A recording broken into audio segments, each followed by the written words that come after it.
Après un accident qui a plongé son mari dans le coma, Sarah était confrontée à la question de savoir si elle devait lui dire la vérité ou continuer à cacher sa double vie, un dilemme qui l'a tourmentée pendant 19 ans. Sarah, dis-moi où tu es en ce moment. Je veux connaître la vérité. Chuck hurla au téléphone tout en courant de l'ascenseur de l'immeuble de son bureau jusqu'à sa voiture. Il se précipita à l'intérieur, jetant toutes ses affaires à l'arrière sans se soucier de rien. « Je fais des courses », bégaya Sarah, ne comprenant pas la colère soudaine de son mari. « Je n'ai assez de toi. » Chuck hurla à nouveau, mettant son téléphone sur haut-parleur et se retirant de sa place de parking. « Tu me mens. Depuis des années, peut-être. Je sais où tu es. Je voulais juste la vérité. » « Quoi ? Quelle vérité ?» a repris Sarah, manquant de lâcher son téléphone alors que ses mains commençaient à transpirer. Elle n'arrivait pas à croire que son mari l'avait enfin découvert. « Ma secrétaire t'a vu il y a 3 mois avec un homme. Et tu es allé chez lui tous les jours. » Chuck continua à descendre la rue au volant de sa voiture de sport. Quoi ? Qu'est-ce ce que tu veux dire par là ? Tu m'as traqué ? CIST. Je ne peux pas te croire, a-t-elle répondu en feignant d'être indignée. Elle avait besoin de gagner du temps. Oh non. Tu n'as pas le droit de t'offusquer quand tu es un infidèle. Nous sommes ensemble depuis 15 ans. Comment as-tu pu ? Depuis combien de temps cela dure-t-il ? Demanda Chuck, alors que sa colère se mêlait à la déception, mais il continuait à conduire rapidement. Il devait la rejoindre et voir l'autre homme de ses propres yeux. Peut-être ferait-il quelque chose de fou et le rouerait de coups. Mais il n'était pas sûr. Il n'avait jamais été un grand combattant. En tout cas, il se rapprochait de cette étrange maison. Après que sa secrétaire lui a raconté ce qu'elle avait vu, il a placé un traceur sur la voiture de Sarah et l'a vue se rendre à une autre adresse tous les jours. Pendant des mois, Chuck a attendu que Sarah lui parle de sa journée. Il l'aimait. Il ne voulait pas croire qu'elle la trompait. Il a essayé de lui donner des indices. Il pouvait aller voir un conseiller conjugal et travailler sur leurs problèmes. Mais elle devait d'abord lui dire la vérité. Finalement, il a tout compris. Sarah ne voulait pas cesser de le tromper. Elle devait aimer l'autre homme davantage, et cette constatation lui a mis le sang en ébullition le jour où, une fois de plus, le traceur a montré que sa voiture se trouvait à cette adresse. La rage l'a envahi et il a quitté le bureau en disant à son assistante de tout annuler. Il était toujours enragé alors qu'il se rapprochait de plus en plus, selon son GPS, et que sa voiture roulait trop vite d'un quartier à l'autre. Mais il ne pouvait pas s'arrêter. Chuck ne voulait pas qu'elle s'échappe et mente encore plus. Chuck, ce n'est pas ce que tu penses, dit Sarah d'un air morose. Si est ce qu'ils disent tous, cria-t-il en frappant le volant et en fermant les yeux. C'était une grosse erreur. Une petite fille roula à vélo au milieu de la rue et Chuck n'eut pas le temps de freiner correctement. Ses pneus crissèrent lorsque la voiture fit une embardée sur une route de banlieue, et il finit par perdre le contrôle, filant droit dans un vieux chêne au tronc massif. La dernière chose dont il se souvienne est d'avoir entendu le craquement métallique contre le bois, mais tout le reste est rapidement devenu sombre. Votre mari est dans le coma, ce sont les derniers mots qu'une femme aimante souhaite entendre, mais si est précisément ce que le médecin a dit à Sarah. 2 semaines s'étaient écoulées depuis l'accident, et Chuck était inconscient, sans aucun signe d'amélioration ou de conscience. Elle se reprochait l'accident et pleurait sans cesse à son chevet. Ses amis ont essayé de la faire partir, mais Sarah ne voulait pas bouger. Tout ce qu'elles ont pu faire, c'est lui apporter des vêtements et essayer de la soutenir. Au bout d'un moment, ils l'ont laissé tranquille. Les parents de Chuck venaient aussi lui rendre visite. Mais ils étaient si inquiets. Elle faisait toujours bonne figure quand ils étaient là. Mais dès qu'ils partaient, elle pleurait en tenant la main de Chuck. Une infirmière bienveillante, Jackie, lui a dit qu'il serait utile de consulter le psychologue de l'établissement et, après plusieurs semaines passées à voir Chuck immobile et sans vie, elle a accepté de le consulter. Elle savait que ses idées noires étaient dangereuses. Elle avait besoin d'aider. Pour la première fois, Sarah a dit toute la vérité. Le fait d'être dans cette pièce avec un parfait inconnu l'a aidé à s'ouvrir.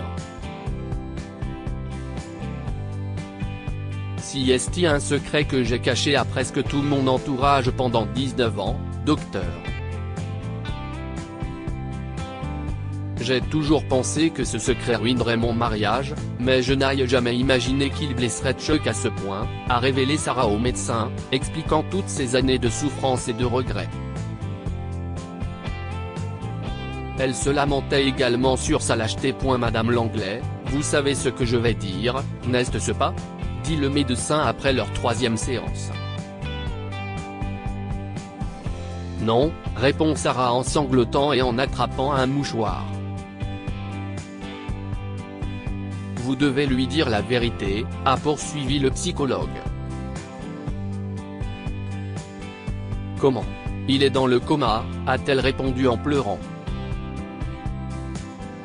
De nombreuses études suggèrent que les patients dans le coma peuvent entendre presque tout ce qui se passe autour d'eux.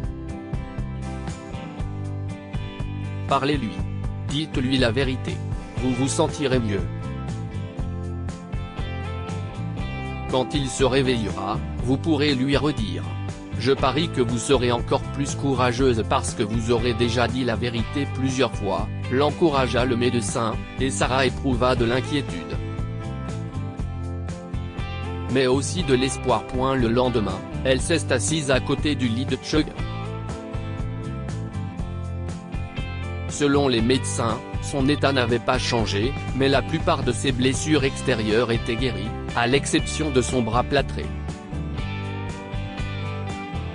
Heureusement, il respirait seul, sans machine. Un bon signe selon l'ensemble du personnel. C'était donc le moment idéal pour lui avouer la vérité. Elle s'est assise à son chevet, comme toujours, et lui a serré la main. Chuck, je ne te trompais pas. Mais j'ai vécu une double vie pendant des années. Il y a un homme à qui j'ai rendu visite, oui, mais je ne te tromperai jamais. Tu es l'amour de ma vie, a-t-elle commencé, redressant les épaules alors que ses larmes montaient. Il y a 19 ans, j'étais une personne différente. Tu ne m'aurais même pas reconnu. Tout ce qui m'intéressait, c'était l'alcool, les fêtes et les garçons. Je ne t'ai pas beaucoup parlé de mes parents, mais ils étaient plus que des fanatiques religieux. J'ai déménagé à 18 ans et je n'ai jamais regardé en arrière. Je voulais vivre tout ce que les jeunes faisaient. Et j'ai fait ce que j'ai voulu. Le bip régulier du moniteur de Chuck était le seul autre son dans la pièce. J'étais stupide aussi. Alors, je suis tombée enceinte. Et tout a changé. Je savais que je ne pouvais pas élever un enfant. Je n'avais rien. Je ne pouvais pas retourner chez mes parents. La seule personne que j'avais était ma tante Jenna, qui m'a proposé de prendre mon enfant. J'ai accepté, mais je lui ai rendu visite autant que possible. Je me sentais tellement coupable de ne pas l'avoir élevée moi-même. J'ai fait ce que j'ai pu, dit Sarah en se mouchant un instant. La grossesse m'a changé. Les fêtes ne m'intéressaient plus, alors je suis allée à l'université. Je t'ai rencontré. Je suis tombée désespérément amoureuse et j'étais contente que tu le sois aussi. Je ne savais pas que tu venais d'une famille riche. De toutes les choses qui m'intéressaient, l'argent n'était pas une priorité.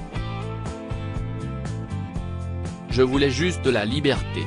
Si est pourquoi j'ai signé le contrat de mariage si rapidement.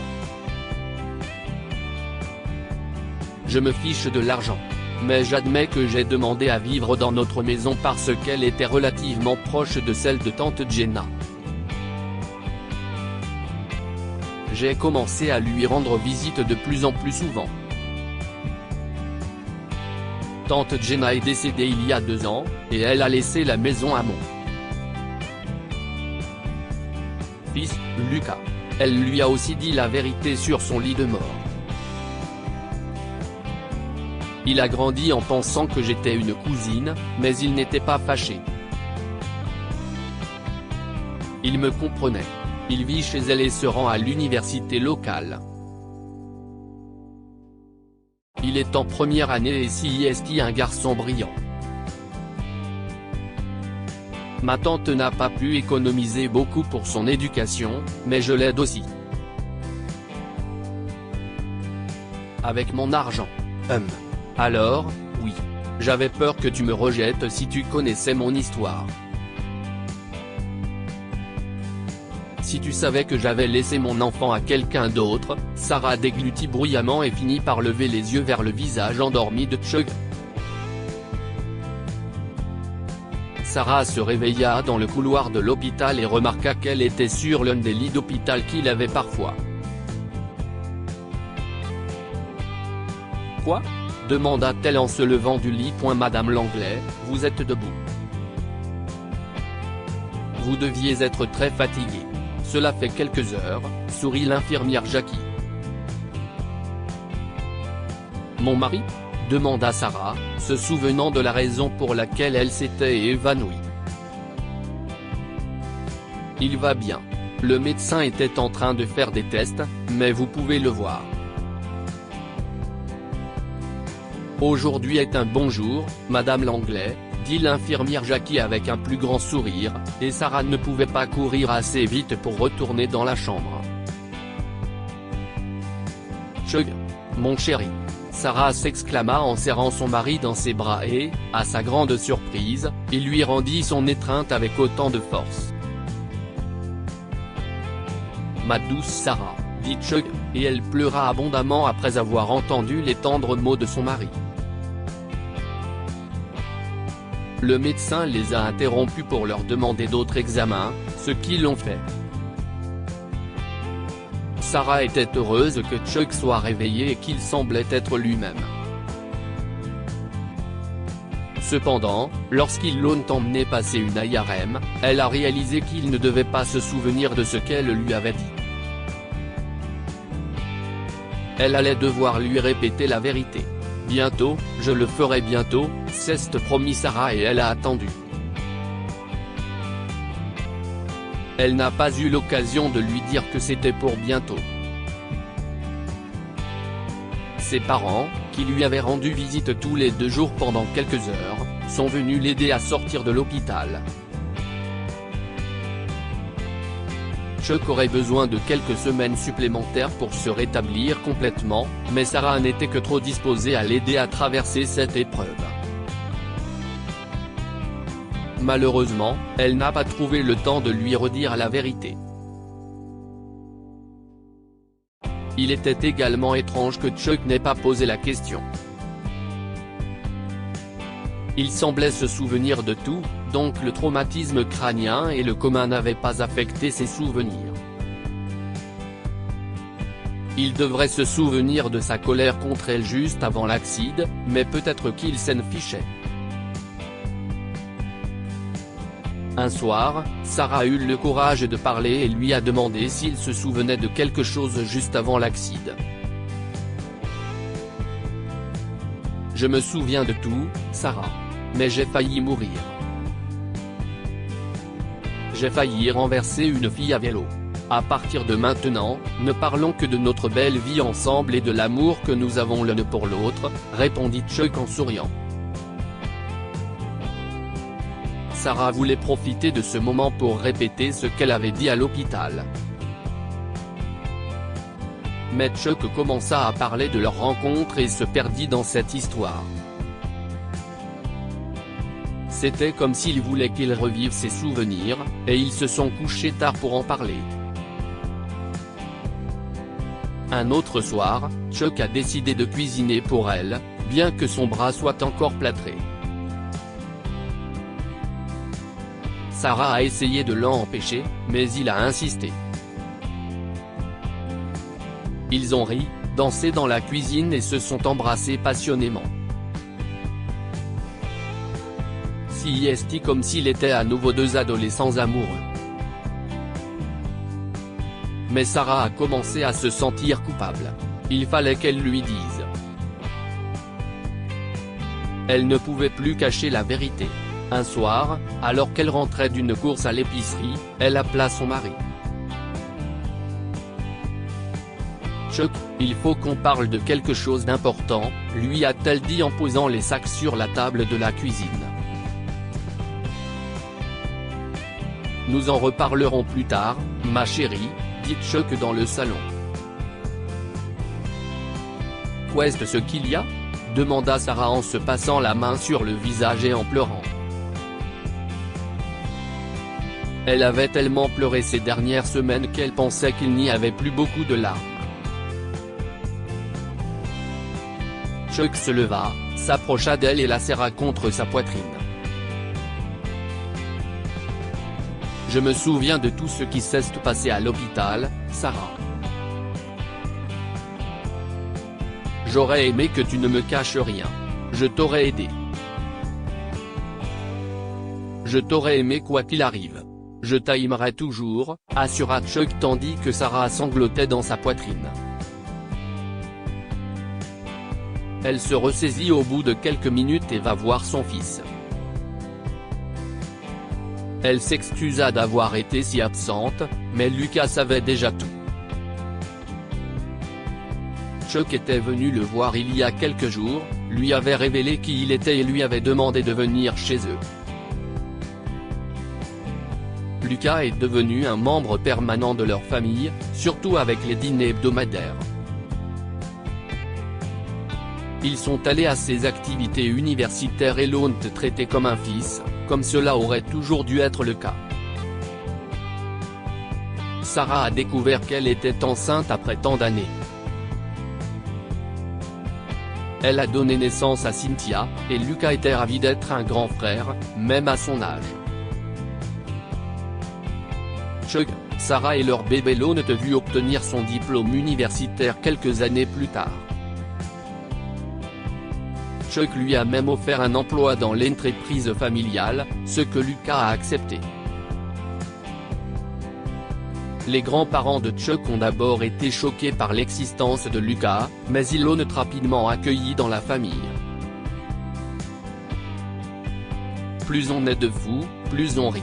C'est ce que mes parents disaient toujours, a-t-il dit en riant lorsque Sarah a parlé de la facilité avec laquelle ils avaient accepté Lucas. Ils ont longuement parlé de la vie de Lucas et de son école. Chuck lui a ensuite proposé de dîner avec lui chaque semaine, si possible, et le jeune homme a accepté. Au bout de quelques mois, Chuck lui a proposé de finir de payer ses études, mais Lucas a rejeté cette offre. Il ne prenait l'argent de Sarah que pour l'apaiser. Surtout, Chuck et Sarah n'ont rien pris pour acquis et ont été extrêmement honnêtes l'un envers l'autre. Ils ont failli tout perdre pour un secret qui n'aurait jamais dû être caché. Que pouvons-nous apprendre de cette histoire? Parlez à votre conjoint et soyez honnête, car on ne sait jamais comment un mensonge ou une erreur de communication peut ruiner une vie. Partagez vos problèmes avec vos proches, ils vous comprendront et vous soutiendront. Partagez cette histoire avec vos amis. Elle pourrait égayer leur journée et les inspirer. Cette histoire est inspirée de la vie quotidienne de nos lecteurs et rédigée par un écrivain professionnel. Toute ressemblance avec de véritables noms ou lieux est une pure coïncidence. Toutes les images sont utilisées uniquement à des fins d'illustration. Partagez votre histoire avec nous. Elle changera peut-être la vie de quelqu'un. Si vous souhaitez partager votre histoire, envoyez-nous un mail à info@amomama.com.